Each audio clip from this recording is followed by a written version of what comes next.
దేశంలో భిన్నత్వంలో ఏకత్వానికి మహాకుంభమేళా నిదర్శనమన్నారు ప్రధాని నరేంద్ర మోదీ. 10 ఏళ్ల ఎన్డీఏ పాలనలో భారత్ అన్ని రంగాల్లో అభివృద్ధి చెందుతుందన్నారు. ఆంధ్రప్రదేశ్ అభివృద్ధికి కేంద్రం అండగా ఉంటుందన్నారు కేంద్ర మంత్రి అమిత్ షా. ఆప్ చీఫ్ కేజ్రీవాల్ కు ఢిల్లీ ఎన్నికల ఓటమి భయం పట్టుకుందన్నారు బీజేపీ నేతలు.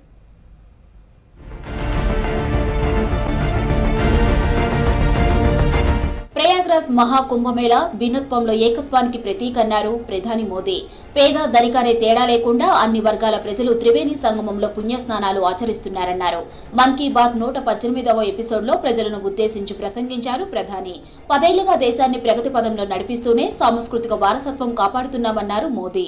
हजारों वर्षों से चली आ रही इस परंपरा में कहीं भी कोई भेदभाव नहीं, जातिवाद नहीं. इसमें भारत के दक्षिण से लोग आते हैं, भारत के पूर्व और पश्चिम से लोग आते हैं.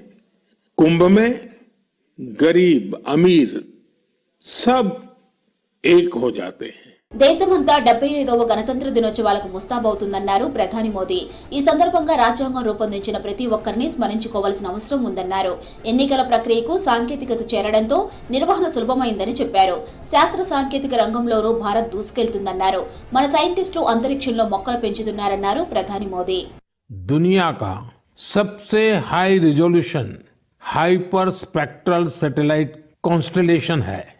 इस उपलब्धि ने न केवल भारत को आधुनिक स्पेस टेक्नोलॉजी में अग्रणी बनाया है, बल्कि यह आत्मनिर्भर भारत की दिशा में भी एक बड़ा कदम है. ఆంధ్రప్రదేశ్ అభివృద్ధికి మోదీ సర్కార్ అండగా ఉంటుందన్నారు కేంద్ర మంత్రి అమిత్ షా. ప్రధాని మోదీ సీఎం చంద్రబాబు నాయకత్వంలో 3 ప్రగతి సాధిస్తామన్నారు. ఏపీకి 6 నెలల్లోనే 3 లక్షల కోట్ల విలువైన సాయం అందించామన్నారు.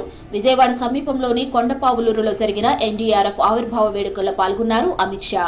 विशाखापट्टनम को ग्रीन हाइड्रोजन के कैपिटल बनाने के लिए 2 लाख करोड़ के इन्वेस्टमेंट का प्लान नरेंद्र मोदी जी ने शुरू किया है.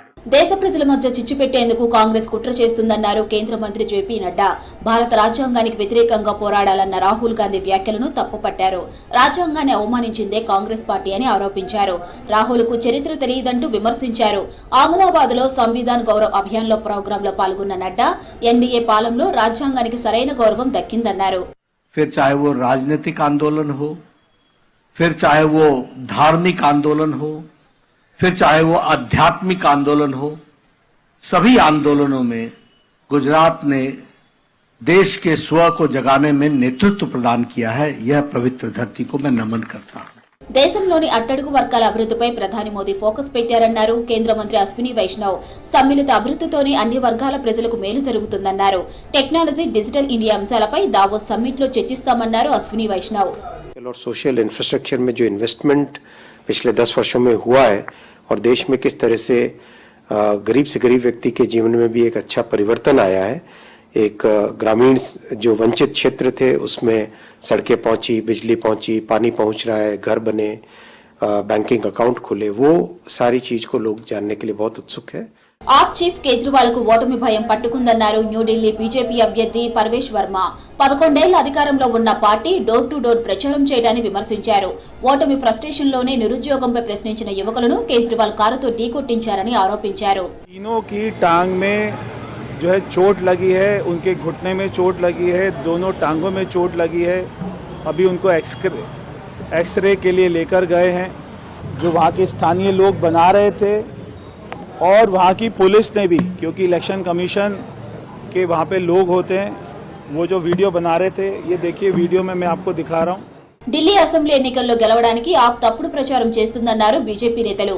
10 ఏళ్ల ఆప్ ప్రభుత్వంపై ప్రజలు ఆగ్రహంతో ఉన్నారన్నారు. ఎన్ని కుట్రలు చేసిన ఆప్ ఓటమి ఖాయమన్నారు కాషాయ నేతలు.